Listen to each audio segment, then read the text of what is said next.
अब है रासायनिक अभिक्रिया का संघट्यवाद। संघट्यवाद का अर्थ है बच्चों कि कैसे अभिक्रियाएं होती हैं, अभिकारक से उत्पाद कैसे बनता है।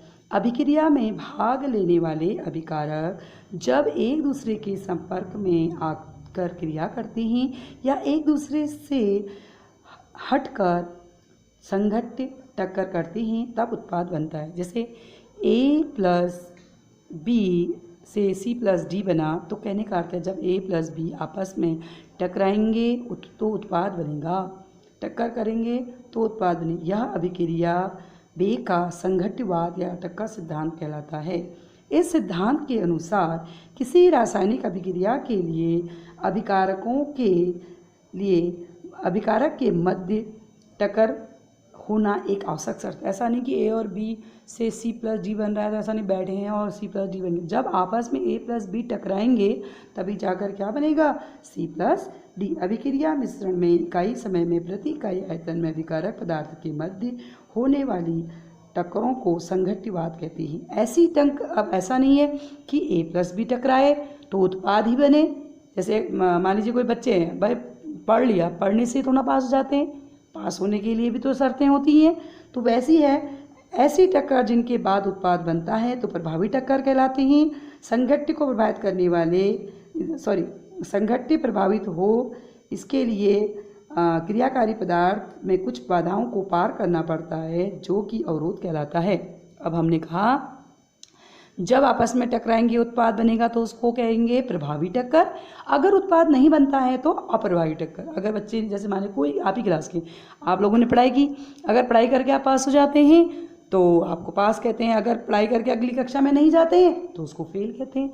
तो बेटा यहीं पर भी ये है, जैसे ए प्लस बी आपस में टक्कर तो होगी लेकिन टक्कर से उत्पाद बनेगा तो प्रभावी टक्कर, अगर टक्कर के बाद उत्पाद नहीं बनेगा तो अप्रभावी टक्कर। लेकिन आप जानते हैं पढ़ने के लिए क्या होता है,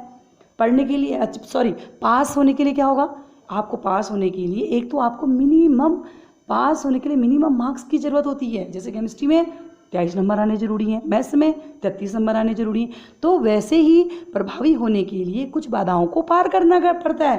पहला है जैसे आपको पार करना पड़ेगा कम से कम, कोई भी पेपर है, आपने कहा यार केमिस्ट्री का पेपर है 23 मार्क्स आने चाहिए। इसी प्रकार से बच्चों जो प्रभावी टक्कर है उसको होने के लिए एक दो चीज़ें हैं। पहला है अवरोध ऊर्जा, दूसरा है अभिविन्यास अवरोध। अवरोध ऊर्जा क्या होती है, जैसे मैंने कहा पास होने के लिए 23 नंबर होने चाहिए, उसी प्रकार से जब अभिकारकों के मध्य होने वाले संघट्यों को प्रभावी बनाने के लिए अभिकारक के मध्य एक निम्नतम ऊर्जा की जरूरत होती है जिसे देहली ऊर्जा कहते हैं। बेटा कक्षा बदलने के लिए मिनिमम मार्क्स की जरूरत की आवश्यकता है आपको 23 नंबर केमिस्ट्री में। इसी प्रकार से जब अभिकारक से उत्पाद बनते हैं तो अभिकारकों को मिनिमम ऊर्जा की जरूरत होती है, इस ऊर्जा को देहली ऊर्जा कहते हैं। दूसरा, अगर आप एक बच्चा पढ़ रहा है, 10 घंटे पढ़ रहा है, हर समय किताब खोल रहा है, ये अच्छा नहीं है। एक बच्चा कम समय में अच्छा पढ़ रहा है, बहुत बढ़िया पढ़ता है कुछ बच्चा, तो जो अच्छी तरह से पढ़ेगा, कम समय में अच्छा याद करेगा, उसकी कोई याद करने की अच्छी ट्रिक्स होंगी तो वो अच्छा कर पाएगा, वही पास होगा। ऐसा नहीं किताब खोल दी तो पास होगी। इसी प्रकार से दूसरा जो अवरोध है उसे कहते हैं अभिविन्यास अवरोध। अभिविन्यास अवरोध क्या है, जैसे मान लीजिए CO और NO2 के मध्य कोई अभिक्रिया हो रही है। जब CO और NO2 के मध्य अभिक्रिया होगी तो उत्पाद CO2 और क्या बनेगा, NO2। देखो CO प्लस NO2 के बीच जब अभिक्रिया CO2 प्लस NO बनेगा। लेकिन बेटा ये CO का स्ट्रक्चर है और ये NO का स्ट्रक्चर है। जब इनका एक दूसरे के सम्मुख प्रॉपर तरीके से होंगे, मतलब जैसे इसका स्ट्रक्चर है इसका CO का C वाला पोर्शन और NO2 का O पोर्शन, जब एक दूसरे के सम्मुख होंगे तभी इनकी अभिक्रिया होगी। अगर इसका C इसका N या इसका O इसका O हो रहा है तब भी यह अभिक्रिया नहीं होगी। अभिविन्यास मतलब प्रॉपर तरीके से एक दूसरे के सम्मुख होना। आ गया होगा जैसे पहले बस ज़्यादा पॉइंट आपको बताने नहीं हैं। अभिकारक टकराते हैं उत्पाद बनता है। अगर अभिकारक टकरा के उत्पाद बनता है तो उसको प्रभावी टक्कर कहते हैं। अगर नहीं बनता है तो उसे अप्रभावी टक्कर कहते हैं। दूसरी चीज़, प्रभावी टक्कर के लिए 2 शर्तों की ज़रूरत है। पहला है ऊर्जा अवरोध, अभिकारक के पास मिनिमम ऊर्जा होनी चाहिए जिसे देहली ऊर्जा कहते हैं। दूसरा अभिविन्यास, उनका अभिविन्यास प्रॉपर होना चाहिए तभी जाके उत्पाद में बदलेगा। बेटा अगला टॉपिक है सक्रियण ऊर्जा। पहले आप बताइए, मान लीजिए मैंने कहा केमिस्ट्री में आपको 23 मार्क्स चाहिए, लेकिन एक बच्चे के 20 ही नंबर आए, हम 3 नंबर का क्या देते हैं, ग्रेस। तो सक्रियण ऊर्जा उस ग्रेस से तुलना कीजिए। देखिए, अभिकारकों को दी जाने वाली ऊर्जा के अतिरिक्त मात्रा जिससे समान ऊर्जा वाले अभिकारकों की ऊर्जा देहली ऊर्जा के बराबर हो जाए। कभी कभी ऐसा होता है, मान लीजिए आपके पास देहली ऊर्जा के बराबर ऊर्जा नहीं है और हमने अतिरिक्त देहली ऊर्जा कितनी दी, जितनी भी देहली ऊर्जा है, और अभिकारकों की सामान्य ऊर्जा कम होगी। अब देहली ऊर्जा में से अभिकारकों की सामान्य ऊर्जा को घटा दोगे तो क्या हो जाएगा, सक्रियण ऊर्जा। मान लीजिए पासिंग देहली ऊर्जा, पासिंग मार्क्स कितने हैं, 23, और आपके टोटल सामान्य मार्क्स कितने आए, सामान्य मार्क्स कितने आए आपके, मान लो 20। तो मैंने आपको देखो आपके मार्क्स 20 थे और मैंने आपको पासिंग मार्क्स बनाने के लिए कितने अतिरिक्त मार्क्स दिए, 3 दिए। वह 3 मार्क्स क्या कहलाते हैं, ग्रेस। तो यही बेटा जो अतिरिक्त मैंने ऊर्जा दी ताकि सामान्य ऊर्जा देहली ऊर्जा के बराबर हो जाए, तो वो अतिरिक्त ऊर्जा क्या कहलाती है, सक्रियण ऊर्जा। अब मैं स्टार्ट कर रही हूँ। सक्रियण ऊर्जा के लिए आर्हेनियस समीकरण बहुत ज़्यादा इम्पोर्टेंट है, मोस्ट इम्पोर्टेंट टॉपिक आर्हेनियस समीकरण। बेटा आर्हेनियस समीकरण क्या है, इसको आपको समझना है। सबसे पहले आर्हेनियस ने अनेक प्रयोगों द्वारा अपने ताप और वेग स्थिरांक के मध्य एक व्यंजक विकसित किया। आपको यहीं से पढ़ना है कि डायरेक्टली प्रोपोर्शनल टू E इसकी पावर E अपॉन RT। बेटा इसको अगर आप हटा देंगे, यहाँ पर समानुपाती स्थिरांक A आ जाएगा। This is Arrhenius equation. अगर आर्हेनियस इक्वेशन की व्युत्पत्ति करवाता तब तो आपको बड़ा करना पड़ेगा।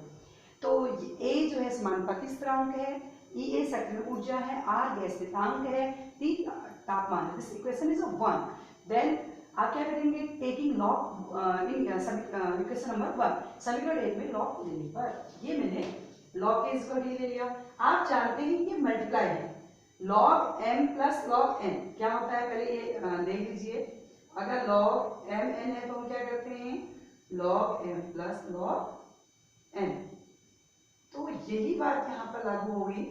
अगर ये दो चीजें हैं, ln k equal to ln a plus ln e की power e a upon RT, ln k equal to ln a minus e a upon RT ln e। बेटा अगर लॉग m की पावर n है तो उसको लिखूंगी n log m। तो यही यूज किया, ये पावर में है, आगे आ गया। ln e इजकल टू होता है 1, तो ln k equal to ln a minus e a upon RT। लेकिन एक ln इजकल टू होता है 2.303 लॉग। एक ln बराबर कितना होगा, ln की जगह रख दीजिए 2.303 log K equal to 2.303 log A minus E A upon RT। अब आप क्या करेंगे, यहां तक तो आपने कर दिया बेटा। इसके बाद क्या करेंगे, 2.303 से पूरे इक्वेशन में डिवाइड कर देंगे। अगर डिवाइड करोगे तो ये कट जाएगा, ये रहेगा लॉग के इजकल टू ये रहेगा log A minus E A upon RT 2.303 RT। अब इसको सही फॉर्म में लिखते हैं, लॉग के इसको पहले लिख देते हैं E A upon 2.303 RT plus log A. Actual में मैंने y equal to mx plus c के फॉर्म में लिखा, ये आर्हेनियस इक्वेशन है। अगर y equal to mx plus c के फॉर्म में लिखा, इसका कहने का अर्थ है यदि मैं y मतलब लॉग के और x का मतलब 1/t के बीच अगर ग्राफ खींचती हूँ तो एक स्ट्रेट लाइन आएगी। तो जो स्ट्रेट लाइन आएगी, ढाल ये होता है, ढाल m के बराबर होता है, मतलब लॉग के और 1/t के बीच ग्राफ खींचा तो बचा हुआ जो है ढाल बराबर e a अपॉन 2.303 हाँ ये आता है। पेपर में कभी कभी दिया रहता है, ढाल दिया है और आर का मान आपको पता चल जाएगा, पता ही होता है 8.314। तो ई ए क्या है? Activation energy. A means activation, E मतलब एनर्जी, सक्रिय ऊर्जा। आपको पढ़ा रखा है इससे पहले मैंने, ये है। अब बताइए इसमें फिर दोबारा देख लीजिए, आपको ये याद करना है, नोट्स तो आपको मिल ही जाते हैं। और ये फॉर्मूले हैं बेटा, और एल एन ए, क्योंकि जब ये मल्टीप्लाई में होंगे तो हम उनको अलग करेंगे, मल्टीप्लाई में थे तो अलग किया। दूसरी चीज जो पावर होती है वो लॉग के फॉर्मूले हैं, ये आप पावर आगे आ जाएगी। एक एल एन 2.304, ये भी एक आपकी आरएमएस इक्वेशन है, लेकिन यहाँ पर इससे न्यूमेरिकल थोड़े नहीं हो पाते, इसलिए मैं आपको ये, अगर आरएमएस समीकरण की व्युत्पत्ति करो आप इसी को कर दीजिए। लेकिन क्या है कि इससे न्यूमेरिकल नहीं हो पाते, न्यूमेरिकल के लिए इसकी अल्टरनेटिव प्रोसेस है, वो मैं आपको बताती हूँ। इसकी अल्टरनेटिव प्रोसेस में क्या है, अगर आप जैसे इससे पहले वाले जो मैंने आपको बताया था उसमें बेटा ए तो निकाल लेंगे, लेकिन उसमें ए का मान निकालना कठिन हो जाता है। जो इसका अल्टरनेटिव आपकी समीकरण आएगी उसमें ए आप आराम से निकाल सकते हैं, लेकिन उसमें ए का मान नहीं दिया हुआ। देखिए आप, जैसे हमने इससे पहले वाली समीकरण जहाँ तक कराई थी उसमें से ये समीकरण ले लीजिए, L N T equal to L N A minus A upon are.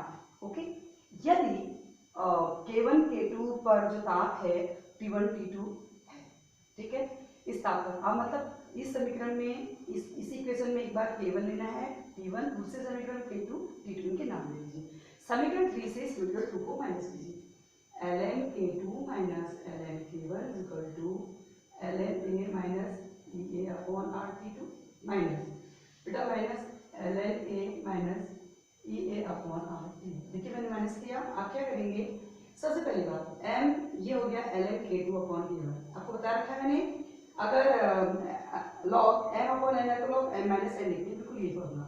अब आप देखिए ln A minus EA upon R T2 minus ln A plus EA upon R T1, ये आपका कैंसिल।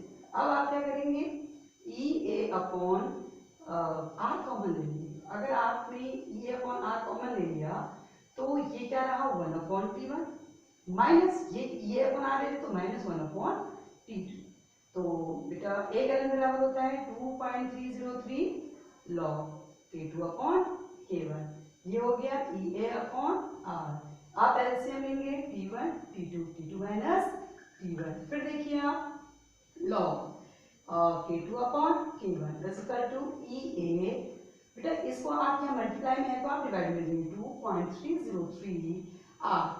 ओके, और T2 माइनस